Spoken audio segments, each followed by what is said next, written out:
In spring 1930, Midwestern America, in a small town already battered by the Depression, headlines announced a miracle.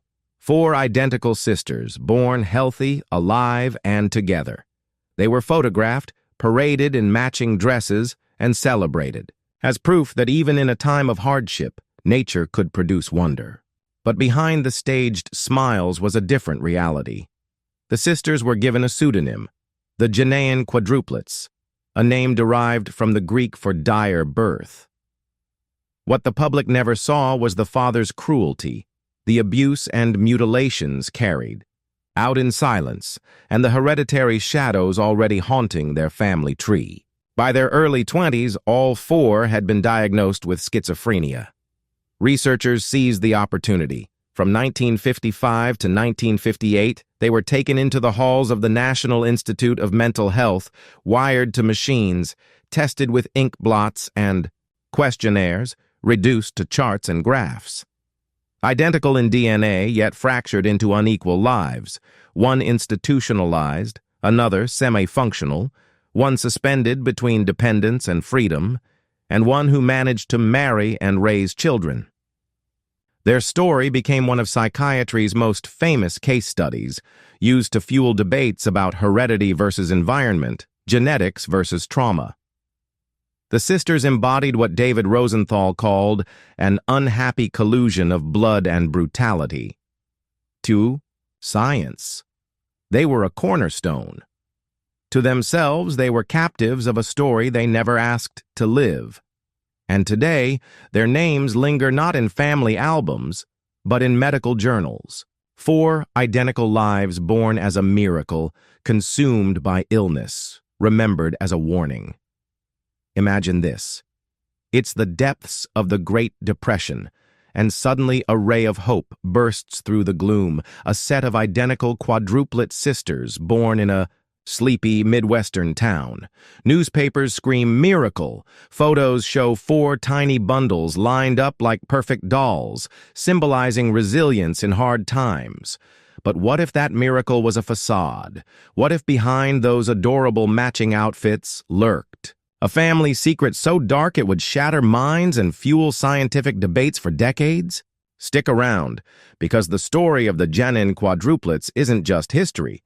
It's a chilling reminder of how nature and nurture can collide in the most devastating ways. And trust me, by the end, you'll be questioning everything you think you know about mental illness. Let's rewind to that fateful spring of 1930. America is reeling, banks failing, farms foreclosing, families scraping by. Then, in this unassuming town, 4 identical girls arrive, Nora, Iris, Myra, and Hester, their pseudonyms spelling out NIMH for the National Institute of Mental Health that would later claim them. Odds of identical quadruplets, 1 in 15. Million, maybe more. Doctors are stunned. The public is enchanted. Grainy black and white photos flood the papers. The babies in a row, their mother awkwardly cradling all 4, visitors flocking to the hospital like it's a sideshow. It's framed as divine intervention, a spark of joy in a world of despair. But that pseudonym, Genain, from the Greek for dire birth, it's like a whisper of doom, hinting that this wonder might come at a terrible cost. Can you picture it? 4 tiny faces, indistinguishable, promising endless possibility or endless tragedy. As the girls grow, the public image stays polished. Matching dresses, curled hair, posed like porcelain dolls for photographers who can't get enough of the symmetry. They're emblems of health, proof that life goes on. But step inside their home and the illusion crumbles. Their father rules with an iron fist, stern, obsessive, viewing his daughters not as gifts, but threats to his authority. He labels them harshly, one a moron, another a sex maniac. Punishments aren't just discipline, they're humiliation, control twisted into cruelty. And the horrors deepen. 2 sisters undergo unnecessary surgeries, circumcisions disguised as moral corrections to suppress natural behaviors. In that era, such acts were sometimes justified as treatments for deviance, but here, pure domination. Their mother, silent, submissive, perhaps too afraid to intervene. The home isn't a haven. It's a prison of secrecy, where individuality is crushed under rigid schedules and fear. Neighbors see the smiles in photos and assume bliss, but behind closed doors, it's a crucible of trauma. How does a family hide such darkness while the world cheers them on?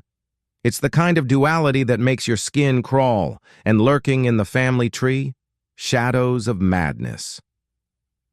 The paternal grandmother lived in constant paranoia, convinced she was watched, her food poisoned. An uncle suffered breakdowns, rages that led to isolation. Cousins vanished into asylums labeled with mania or melancholia. In the 1930s, psychiatry was obsessed with bad blood, eugenics whispering about tainted lineages. To doctors, these girls aren't just kids, they're a genetic time bomb. Whispers in town echo it. Bad blood runs deep. Their identical faces, once charming, now seem eerie, like fate's cruel joke. Imagine growing up under that suspicion, every quirk scrutinized, every family story a harbinger. Was their illness inevitable, or did the abuse ignite it? That's the question that still haunts experts today. By adolescence, the cracks show. Subtle at first, one sister withdraws, staring blankly during recess. Another whispers to herself in class. Then it escalates. Voices mocking them at night. Paranoia about conspiracies. Their father's harsh rule only amplifies it, turning home into a breeding ground for isolation. By their early 20s, the verdict lands. All four diagnosed with schizophrenia, hallucinations, delusions, flattened emotions. The symptoms mirror each other in terrifying symmetry. One raves about unseen enemies, another sinks into silence. The public miracle flips to private nightmare. Teachers who once praised their neatness now note the oddities. Neighbors nod knowingly. Told you, bad blood. But is it genes or the father's brutality? The debate ignites, turning these women into unwitting pawns in psychiatry's war over nature versus nurture. In 1955, the National Institute of Mental Health steps in, whisking them to Bethesda for 3 years of intense study. Picture the scene: sterile white walls, the hum of machines, the scent of disinfectant. EEG wires snake across their scalps, tracking brain waves. Rorschach ink blots provoke responses. Butterfly, demon, empty space. Questionnaires probe. How many voices? Do they command you? One sister cooperates eagerly, another suspects the tests are mind control. Their reactions vary. One calm, one agitated, one detached. Yet the data pours in. Graphs of delusions, tables of hospitalizations. To researchers, they're gold. Identical DNA offering a window into madness. But to the sisters, they're reduced to numbers, their bond dissected like lab specimens. How dehumanizing must that feel? Your pain quantified, your life a footnote in someone else's theory. David Rosenthal's 1963 book, The Genain Quadruplets, cements their legacy.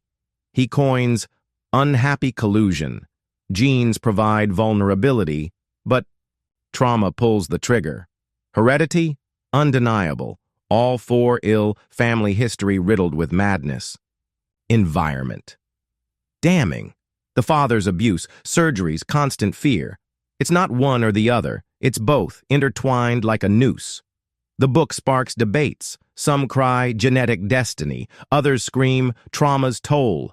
Critics argue it downplays the abuse, turning victims into symbols. But it shapes psychiatry, forcing nuance into a field craving simplicity. Imagine being those sisters. Your suffering debated in lecture halls while you fight for sanity. Their lives diverge starkly. One remains chronically institutionalized, pacing halls in endless paranoia. Another semi-functional, holding clerical, jobs but crumbling under stress. A third oscillates, independent one day, hospitalized the next. Only the fourth builds a normal life, secretary, marriage, children, yet shadows of withdrawal linger. Identical start, uneven ends. Why? Birth. Order? Subtle traumas? Chance? It baffles experts, proving genes aren't fate. Follow-ups in the 1980s bring modern tools, neuropsychological tests, early scans. Gains are tiny, better memory, calmer moods from meds, but humanity, still footnotes. The cost, lives as eternal subjects. Time claims them one by one. Wilma. Dies in 2002, her life a cycle of wards. Helen follows in 2003, her uneven path ending quietly. Edna in 2015, fragile to the last. And Sarah, the survivor? She passes on July 7, 2025 at 95, in a Michigan foster home. The final voice silenced. No fanfare, just an obituary noting her resilience amid suffering. With her goes the last echo of that 1930 miracle. The Genain legacy endures in journals, a cautionary tale of psychiatry's limits. They exposed the unhappy collusion, challenging simplistic views. But at what price? 4 lives as data, humanity eclipsed. Those childhood photos, smiling symmetries, now haunt, masking the pain. Their story warns, miracles can sour, and some questions defy answers. If this gripped you, if you're pondering the blurred line between genes and cruelty, subscribe to the 7th Mark for more unearthed tragedies. Comment below. What time? Is it where you are? And does this hit differently imagining it in your town? Until next time, reflect. What hidden shadows lurk in your own family tree?